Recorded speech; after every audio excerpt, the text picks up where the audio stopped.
Bismillahirrahmanirrahim.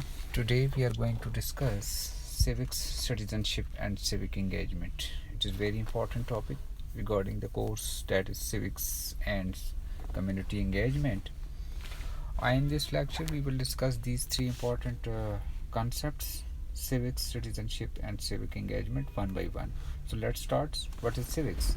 Civics क्या होती है? सिविक्स जो है वो एक स्टडी है राइट्स और रिस्पॉन्सिबिलिटीज़ की जो कि सिटीजन्स जो कि सोसाइटी में एंजॉय करते हैं. यानी civics refers to the study of the rights and responsibilities of the citizens in a society. और ये एक सोसाइटी के अंदर उस चीज़ों को समझने की कोशिश करते हैं. यानी इसमें जो है वो स्ट्रक्चर है गवर्नमेंट की फंक्शंस हैं, सिटीजन्स का जो रोल क्या है, और डेमोक्रेटिक प्रोसेस के अंदर यानी ये टोटली ये किस तरह से इंगेज हैं और किस तरह से ये एक इन्वॉल्वमेंट है इनकी. तो इसकी इम्पोर्टेंस को भी हम देखते हैं सिविक्स के अंदर. नेक्स्ट की कॉन्सेप्ट्स सिविक्स के अंदर जो हैं वो क्या हैं? डेमोक्रेसी है जो कि पीपल्स रूल होती है, यानी it is called a people's government. और people's government, that how people's use this. citizenship that यानी एक सिटीज़न को जो कि एक स्टेट के अंदर जो स्टेटस मिलता है सिटीज़नशिप का, ये सिटीज़नशिप है सिटीज़न को. और इसी तरह से गवर्नमेंट जो है वो क्या है कि the peoples rule, how they tackle their issues, और the people's rule especially state के अंदर जो कि एक सिस्टम को एक उससे लेकर जाना होता है. सिमिलरली सिविक पार्टिसिपेशन जो कि पीपल्स एंगेजमेंट है वो मुख्तलिफ अंदाज से है. वो किस तरह से है, किस तरह से वो यानी इंगेज्ड हैं सोसाइटी के अंदर. ठीक है, डिफरेंट ग्रुप्स की फॉर्म में हैं, डिफरेंट एसोसिएशंस हैं, और किस तरह से ये समाज के अंदर रोल प्ले कर रहे होते हैं. सो सिटीज़नशिप जो है वो जैसे मैंने कहा कि एक it refers the status of being citizens of a particular country और nation. So it involves having certain rights and responsibilities. इसकी कुछ राइट्स और रिस्पॉन्सिबिलिटीज़ हैं, जैसे कि राइट टू वोट है कि वो जब पार्टिसिपेट करेगा तो इसका राइट है वो उसकी यानी स्टेट के अंदर, समाज के अंदर, कम्युनिटी के अंदर, सोसाइटी के अंदर जो है वो अपना एक रोल प्ले कर रहा होता है, लेकिन उसका राइट टू वोट है. राइट टू फ्री स्पीच है, यानी right to free speech means के यानी उसको इज़हार राय की आज़ादी है. वो सोसाइटी के अंदर, समाज के अंदर मुस्बत तब्दीली के हवाले से वो जो है वो बोल सकेगा, बात कर सकेगा, इज़हार कर सकेगा. Freedom of expression it is called.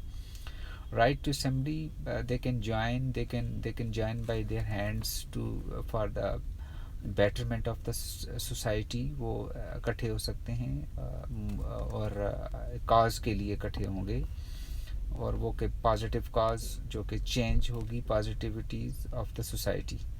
Responsibility to obey the law, ये भी एक सिटीज़नशिप के ऊपर एक ज़िम्मेदारी आयत होती है कि वो जिस स्टेट में रहता है उसके लॉज को ओबे कर रहा होता है या करना चाहिए, करेगा वो. सिविक इंगेजमेंट क्या है? तीसरा कॉन्सेप्ट है civic engagement. It refers to the act of participation of the citizens in the democratic process. यानी उस सोसाइटी के अंदर जो डेमोक्रेटिक प्रोसेस चल रहा है उसमें सिटीजन्स किस तरह से इंगेज हैं, उनकी इन्वॉल्वमेंट किस हद तक है, कैसी है.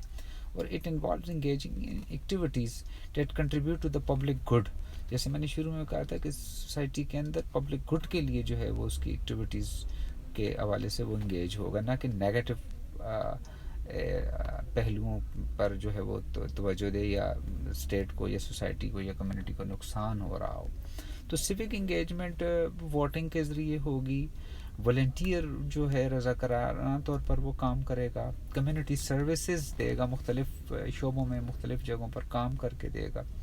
सिमिलरली एडवोकेसी, यानी कि कोई ऐसी अच्छा काम हो रहा है तो उसको प्रमोट करने की बात करेगा. ठीक है. और सिविक इंगेजमेंट इम्पोर्टेंस इसकी क्यों है सोसाइटी के अंदर? ये पब्लिक पॉलिसी को इन्फ्लुएंस कर रही होती है, और इसी तरह से इट होल्ड लीडर्स अकाउंटेबल, यानी कि सिविक इंगेजमेंट पॉजिटिवली आपके जो नुमाइंदे हैं उनको अकाउंटेबल करती है कि उन्होंने जो उनको ज़िम्मेदारी दी गई है वो उसको फुलफ़िल करें. اسی طرح سے کمیونٹی کو بھی بلڈ کرتی ہے، انگیج رکھتی ہے، پازیٹیوٹی رکھتی ہے اور اس کو بلڈ کرتی رہتی ہے، اور ٹائم ٹو ٹائم وہ اسٹرینتھن ہوتی جاتی ہے کمیونٹی، سوسائٹی، سیوک انگیجمنٹ زیادہ اچھی ہوتی جاتی ہے۔ اسی طرح سے سوشل اور اکنامک ایشوز کو بھی جو ہے وہ ایڈریس کرتی رہتی ہے سوسائٹی کے۔ سو ان اے نٹشل ہم اسے کہہ سکتے ہیں کہ یہ ایک اسینشیل کانسیپٹ ہیں جو تینوں میں نے بتائے ہیں، سیوک، سٹیزن شپ اور civic engagement.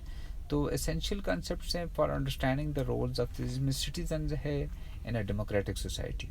By studying civics, citizens can gain a deeper understanding of their rights and responsibility, and by engaging in civic activities, citizens can promote democracy, foster community cohesion and address social and economic issues. تو یہ جب کریں گے اور society ایک healthy طریقے سے جو ہے وہ موو کرے گی اور پازیٹیولی جو ہے وہ سارے لوگ جب اس میں حصہ لیں گے تو ایک ہیلدی سوسائٹی جو ہے وہ ہمیں نظر آئے گی۔ So thank you very much, thank you.